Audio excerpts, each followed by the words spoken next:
Welcome back to EduInfo Kannada. ಇವತ್ತಿನ S S P ಅಪ್ಡೇಟ್ನಲ್ಲಿ ತುಂಬ ಜನ ವಿದ್ಯಾರ್ಥಿಗಳು ಏನು ಕೇಳ್ತಾ ಇದ್ದೀರಾ ಅಂದರೆ, ನಮಗೆ ಸ್ಟೇಟಸ್ ಶೋ ಆಗ್ತಿಲ್ಲ. ನಾನು ನಿಮಗೆ ಆಲ್ರೆಡಿ ಲಾಸ್ಟ್ ವೀಡಿಯೋದಲ್ಲಿ ಇನ್ಫಾರ್ಮೇಷನ್ ಕೊಟ್ಟಿದ್ದೀನಿ, ಯಾವ ಥರ ಸ್ಟೇಟಸನ್ನು ನೋಡಬೇಕು. ಮತ್ತು ನಿಮಗೆ ಇಲ್ಲಿ ಜಸ್ಟ್ ಇವಾಗ ಬೇಸಿಕ್ ಇನ್ಫಾರ್ಮೇಷನ್ ಅಪ್ಡೇಟ್ ಆಗಿದೆ. ನೀವು ಸೆಕೆಂಡ್ ಪೇಜ್ ಮೇಲೆ ಕ್ಲಿಕ್ ಮಾಡಿದ್ರೆ ಆ್ಯಕ್ಚುಲಾಗಿ ನಿಮ್ಮದು ಒರಿಜಿನಲ್ ಸ್ಟೇಟಸ್ ಬರುತ್ತೆ. ನಿಮಗೆ ಫಸ್ಟ್ ಪೇಜಲ್ಲಿ ನಿಮ್ಮದು ಕ್ಯಾಸ್ಟ್ ಇನ್ಕಮು, ನಿಮ್ಮದು 10th PUC marks cards information ಮತ್ತು ನಿಮ್ಮದು ಬೇಸಿಕ್ ಇನ್ಫಾರ್ಮೇಷನ್ ಇರುತ್ತೆ. ನೀವು ಸೆಕೆಂಡ್ ಪೇಜಲ್ಲಿ ಕ್ಲಿಕ್ ಮಾಡಿದ್ಮೇಲೆ ನಿಮಗೆ ಒರಿಜಿನಲ್ ಆಗಿ ನಿಮ್ಮದು ಪೋಸ್ಟ್ ಡಿ ಬಿ ಟಿ ಏನಾಗಿದೆ, ಅಪ್ಲಿಕೇಶನ್ ವೆರಿಫಿಕೇಷನ್ ಏನಾಗಿದೆ ಅಂತ ಬರುತ್ತೆ. ಇವಾಗ ನಾನು ಕೂಡ ಚೆಕ್ ಮಾಡಲಿಕ್ಕೆ ನೋಡಿದೆ, ರೀಸೆಂಟ್ಲಾಗಿ ಬಂದು ಇವಾಗ ಸರ್ವರ್ ಇಶ್ಯೂ ಬರ್ತದೆ. ಇಫ್ ಇನ್ ಕೇಸ್ ಯಾರಿಗಾದ್ರೂ ಓಪನ್ ಆಗ್ತಿದೆ ಅಂದರೆ ಜಸ್ಟ್ ಕಮೆಂಟ್ ಮಾಡಿ ಯಾರಿಗೆಲ್ಲ ಓಪನ್ ಆಗ್ತಿದೆ ಅಂತ. ನಾನು ತಿಳಿಸ್ಕೊಡ್ತೀನಿ ನಿಮಗೆ ಯಾವ ಥರ ಓಪನ್ ಮಾಡಿ ನೀವು ಸ್ಟೇಟಸನ್ನು ವ್ಯೂ ಮಾಡ್ಬೋದು ಅಂತ. ನಾನು ಕೂಡ ಚೆಕ್ ಮಾಡಿದೆ ಬೆಳಗ್ಗೆ ಮಾರ್ನಿಂಗಿಂದಲೂ ಕೂಡ. ಲಾಗಿನ್ ಮೇಲೆ ಕ್ಲಿಕ್ ಮಾಡಿದಾಗೆಲ್ಲ ಸರ್ವರ್ ಇಶ್ಯೂ ಬರ್ತಿದೆ. ಸೊ ಆದ್ದರಿಂದ ಇಫ್ ಇನ್ ಕೇಸ್ ಯಾರಿಗಾದರೂ ಓಪನ್ ಆಗ್ತಿದ್ರೆ ನನಗೆ ಇನ್ಫಾರ್ಮ್ ಮಾಡಿ. ನಂಗಂತೂ ಸದ್ಯದ ಮಟ್ಟಿಗೆ ಓಪನ್ ಆಗ್ತಿಲ್ಲ. ಮಾರ್ನಿಂಗಿಂದ ಕೂಡ ಸರ್ವರ್ ಬಿಸಿ ಬರ್ತಿದೆ. ತುಂಬ ಜನ ವಿದ್ಯಾರ್ಥಿಗಳು ಅದನ್ನೇ ಕೇಳ್ತಾರೆ. ಸೊ ನಿಮಗೆ ಓಪನ್ ಆದರೆ ಜಸ್ಟ್ ನಂಗೆ ಇನ್ಸ್ಟಾಗ್ರಾಮಲ್ಲಿ DM ಮಾಡಿ ಅಥವಾ ಈ ವಿಡಿಯೋಗೆ ಕಮೆಂಟನ್ನು ಮಾಡಿ. ಯಾಕಂದರೆ ಕೆಲವೊಬ್ರಿಗೆ ಓಪನ್ ಆಗುತ್ತೆ, ಕೆಲವೊಬ್ರಿಗೆ ಓಪನ್ ಆಗೋಲ್ಲ. ಸರ್ವರ್ ಬಿಸಿ ಅಂತ ಬಂದಾಗ ಸಮ್ಟೈಮ್ಸ್ ಎಲ್ಲ ಕಡೆ ಕೂಡ ಬಿಸಿ ಇರೋಲ್ಲ. ಸಮ್ ಪೊಟೆನ್ಷಿಯಲ್ ಏರಿಯಾಗಳಲ್ಲಿ ಮಾತ್ರ ಬಿಸಿ ಇರುತ್ತೆ. ಸೊ ಇಫ್ ಇನ್ ಕೇಸ್ ಕೆಲವೊಬ್ರಿಗೆ ಏನಾದರೂ ಓಪನ್ ಆದರೆ ಚೆಕ್ ಮಾಡಿ. ನೀವು ಡೆಸ್ಕ್ಟಾಪ್ ಯೂಸ್ ಮಾಡ್ತಿದ್ರೆ ಸಮ್ಟೈಮ್ಸ್ ನಿಮಗೆ ಸಿಸ್ಟಮಲ್ಲಿ ಸಮ್ಟೈಮ್ಸ್ ಓಪನ್ ಆಗುತ್ತೆ, ಸಮ್ಟೈಮ್ಸ್ ಓಪನ್ ಆಗೋಲ್ಲ. ಏನಿಯವು ಯಾರಿಗಾದರೂ ಓಪನ್ ಆಗ್ತಿದ್ರೆ ಜಸ್ಟ್ ಕಮೆಂಟ್ ಮಾಡಿ ನನಗೆ ಇನ್ಫಾರ್ಮ್ ಮಾಡಿ.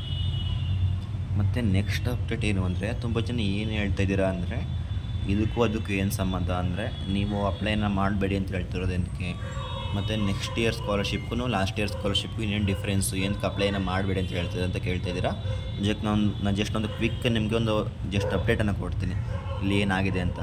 ಏನು ಅಂದರೆ 2022-23 ಸ್ಕಾಲರ್ಶಿಪ್ ಲಾಸ್ಟ್ ಇಯರ್ ಅಲ್ಲ, ಅದರ ಲಾಸ್ಟ್ ಇಯರ್ ಸ್ಕಾಲರ್ಶಿಪ್ಪಲ್ಲಿ ಯಾರು ಅಪ್ಲೈನ ಮಾಡಿ ಅವ್ರಿಗೆ ಅಮೌಂಟು ಬಂದಿಲ್ಲ, ಅವರೆಲ್ಲ ಇದೇ ಥರ 2023-24 ಸ್ಕಾಲರ್ಶಿಪ್ಗೆ ಅಪ್ಲೈನ ಮಾಡಿದ್ದಾರೆ. ಅವರಿಗೆ ಅಪ್ಲೈನ ಮಾಡಾದಮೇಲೆ 90% ಹುಡುಗರಿಗೆ ಅಮೌಂಟು ಬಂದಿಲ್ಲ. ಮೇನ್ ರೀಸನ್ ಏನು ಅಂದರೆ, ನಿಮಗೆ next year scholarship data fetch ಆಗುತ್ತೆ SSP ಪೋರ್ಟಲ್ಗೆ. ಆವಾಗ ಏನು ಮಾಡ್ತಾರೆ, ನಿಮ್ಮದು ಬ್ಯಾಂಕ್ ಸೀಡಿಂಗೆಲ್ಲ if in case bank seeding change ಆಗಿರುತ್ತೆ, ಸಮ್ಟೈಮ್ಸ್ ಬ್ಯಾಂಕ್ ಅಕೌಂಟ್ ಚೇಂಜ್ ಆಗಿರುತ್ತೆ, ಮತ್ತು ಸಮ್ಟೈಮ್ಸ್ ನಿಮ್ಮದು ಡೀಟೇಲ್ಸ್ ಚೇಂಜ್ ಆಗಿರುತ್ತೆ, ಮತ್ತು ನಿಮ್ಮದು ಕ್ಯಾಸ್ಟ್ ಇನ್ಕಮ್ ಸರ್ಟಿಫಿಕೇಟಲ್ಲಿ ID ನಂಬರ್ ಚೇಂಜ್ ಆಗಿರುತ್ತೆ. ಈ ಥರ ಡಾಟಾ ಎಲ್ಲ ಮಿಸ್ ಮ್ಯಾಚಿಂಗ್ ಬಂದಾಗ ನಿಮಗೆ ನ್ಯೂ ಸ್ಕಾಲರ್ಶಿಪ್ ಅಮೌಂಟನ್ನು ಸ್ಯಾಂಕ್ಷನ್ ಮಾಡ್ತಾರೆ. ಆ್ಯಸ್ ಪರ್ ಮೈ ನಾಲೆಡ್ಜ್ ಮತ್ತು ನನಗೆ ಬಂದಿರೋ ಇನ್ಫಾರ್ಮೇಷನ್ ಪ್ರಕಾರ ಆ ಥರ ಚೇಂಜ್ ಮಾಡಿದಾಗ ನಿಮಗೆ ಅದು ಅಪ್ಡೇಟ್ ಆಗೋ ಸ್ವಲ್ಪ ಡಿಲೇ ಆಗುತ್ತೆ. ಅದಕ್ಕೋಸ್ಕರ ಲಾಸ್ಟ್ ಟೈಮ್ ಏನಾಗಿತ್ತು ಅಂತ ನಿಮಗೆ ಜಸ್ಟ್ ಇನ್ಫಾರ್ಮೇಷನ್ ಕೊಡ್ತಾ ಇರೋದು. ಏನಂದರೆ 22-23 ಅಪ್ಲೈನ ಮಾಡಿ ಯಾರಿಗೆ ಅಮೌಂಟು ಸ್ಯಾಂಕ್ಷನ್ ಆಗಿದ್ರು ಕೂಡ ಅಕೌಂಟ್ಗೆ ಕ್ರೆಡಿಟ್ ಆಗಿಲ್ಲ, ಅವರು 23-24 ಅಪ್ಲೈನ ಮಾಡಿದಾಗ ತುಂಬ ಮೋಸ್ಟ್ ಆಫ್ ಆಲ್ ಯಾರಿಗೂ ಬಂದಿಲ್ಲ. ಇನ್ನೂ ಕೂಡ 22-23 ಸ್ಕಾಲರ್ಶಿಪ್ ಬರೆದಿರೋರು ತುಂಬ ಜನ ಇದ್ದಾರೆ. ಅದಕ್ಕೋಸ್ಕರ ನಾನು ಹೇಳ್ತಿರೋದು ಸದ್ಯದ ಮಟ್ಟಿಗೆ ಅಪ್ಲೈನ ಮಾಡಿಬಿಡಿ ಅಂತ ಹೇಳ್ತಿರೋದು. ಸದ್ಯಕ್ಕೆ ಇವಾಗ ಬಿಟ್ಟಿರೋದು ಬಿಟ್ಟು ಇನ್ನೂ 1 ವೀಕ್ ಕೂಡ ಆಗಿಲ್ಲ. ಇನ್ನೂ ನಿಮ್ಗೆ ಇನ್ನೂ ಯಾರು ಕೂಡ ರಿಸಲ್ಟ್ ಬಂದಿರಲ್ಲ. ಸಮ್ಟೈಮ್ಸ್ SSP ಡಾಟಾನೇ ಫೆಚ್ ಆಗಿರೋದಿಲ್ಲ. ಬೇಕಾದ್ರೆ ಅಪ್ಲೈ ಮಾಡಿ ನೋಡಿ. ಯಾರು ಕೂಡ ಅಪ್ಲೈ ಆಗ್ತಿರೋದಿಲ್ಲ. ಇಫ್ ಇನ್ ಕೇಸ್ ಅಪ್ಲೈ ಆಗ್ತಿದ್ರೆ ಬೇಕಾದ್ರೆ ಅಪ್ಲೈನ ಮಾಡಿ. ಅದನ್ನು ಕೂಡ ಹೇಳಿದ್ದೀನಿ, ಯಾರಿಗೆಲ್ಲ ಅಮೌಂಟ್ ಬಂದಿದೆ, 60% ಸ್ಯಾಂಕ್ಷನ್ ಆಗಿದೆ, ಅಕೌಂಟ್ಗೆ ಕ್ರೆಡಿಟ್ ಆಗಿದೆ, ಅವ್ರು ಅಪ್ಲೈನ ಮಾಡ್ಕೊಳ್ಳಿ. ಇಫ್ ಇನ್ ಕೇಸ್ ನಿಮಗೆ ₹1 ಕೂಡ ಸ್ಯಾಂಕ್ಷನ್ ಆಗಿಲ್ಲ ಅಂದರೆ ಸ್ವಲ್ಪ ದಿನ ವೆಯ್ಟ್ ಮಾಡಿ.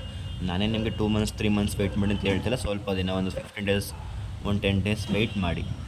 ಅದಾದಮೇಲೆ ಅಪ್ಲೈನ ಮಾಡಿ. ಯಾಕಂದರೆ ಸ್ವಲ್ಪ ಡಿಲೇ ಮಾಡಿ ಅಪ್ಲೈನ ಮಾಡಿದಾಗ ನಿಮಗೆ ಕ್ಲಾರಿಫಿಕೇಷನ್ ಸಿಗುತ್ತೆ ಇನ್ನೇನು ಬರ್ತಾ ಇಲ್ವಾ ಅಂತ. ನೀವು ಜಸ್ಟ್ ಇವಾಗ ಬಿಟ್ಟಿದ್ದಾರೆ ಅಂತ ಇವಾಗಲೇ ಅಪ್ಲೈನ ಮಾಡಿದ್ರೆ ನಿಮಗೂ ಕೂಡ ಡೌಟ್ ಇರುತ್ತೆ ಲಾಸ್ಟ್ ಇಯರ್ ಬರುತ್ತಾ ಇಲ್ವ ಅಂತ. ಅದಕ್ಕೋಸ್ಕರ ಹೇಳ್ತಿರೋದು. ಇಫ್ ಇನ್ ಕೇಸ್ ನಿಮಗೆ ಅಷ್ಟು ಟ್ರಸ್ಟ್ ಇಲ್ಲ ಅಂದರೆ ಬೇಕಾದರೆ ಅಪ್ಲೈನ ಮಾಡ್ಕೊಳ್ಳಿ. ನನಗೇನು ಬೇಜಾರಿಲ್ಲ. ಯಾಕಂದರೆ ನಾನು ಹೇಳ್ತಿರೋದು ನಿಮ್ಗೆ ಕೊಡ್ತಿರೋ ಇನ್ಫಾರ್ಮೇಷನ್.